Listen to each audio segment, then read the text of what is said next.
10 WWE stars are now suspended and under investigation for steroid use. It's not the first time pro wrestlers have been linked to performance-enhancing drugs. Just how rampant are they, and what's the solution? We're joined live now from South Carolina by former wrestler Del Wilkes. Del, thanks for being with us this morning. So they talked about suspending 10 for violating the, quote, wellness policy is how they're putting it. Now, they're saying that these names could come to light soon. How prevalent are steroids in the WWE today? Well, as someone that's been involved with pro wrestling now for a little over 20 years in some capacity, and based on my experiences, it's very prevalent in pro wrestling. You can look at the guys, you can look at the bodies, you can look at the physiques and still tell that it's still a part of the business even today. And obviously, with what we've just heard about the 10 wrestlers being suspended, that it's still a big problem.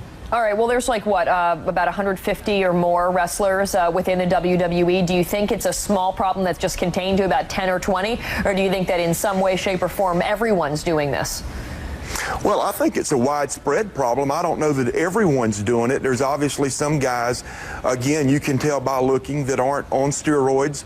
So I don't know that everyone's doing it, that it's fair to paint everyone with that same broad brush. But I do think that it is a pretty big problem, a problem that's widespread. And my concern is I hope that they're doing this for the right reason. I hope this isn't a smokescreen to try to maybe take the heat off them. I hope that they're actually going to suspend these guys. I hope we find out who they are, and that it's just not 10 guys that we don't know much about, right, but some of the main superstars. Well, you know, as you said, I mean, the PR problems with the death of Chris Benoit, Eddie Guerrero, others. And you also said that when you were with pro wrestling, you used steroids as well. Is this suspension of 10 really a step in the right direction, or do you think that, you know, if they wanted to, couldn't they just test everyone, see, and if you're on steroids, you're out? Well, they could. But I want to take it. I mean, I want to believe that they're doing the right thing here. I want to give them the benefit of the doubt, and I want to have faith that Vince and those that are in charge of the wellness program are in fact doing the right thing. And I want to look at it as this is a step in the right direction. I love that business. I love pro wrestling. It's a great business, and it can be even greater if they can clean up the drug problem and get the steroids out of it and the other drugs that are a big part of the business, if they can clean it up. And why are steroids such a big part of the business? Why is it so necessary? You know, when a lot of these matches are predetermined, why is it necessary to be on steroids, which have such devastating effects, not only mentally, but physically?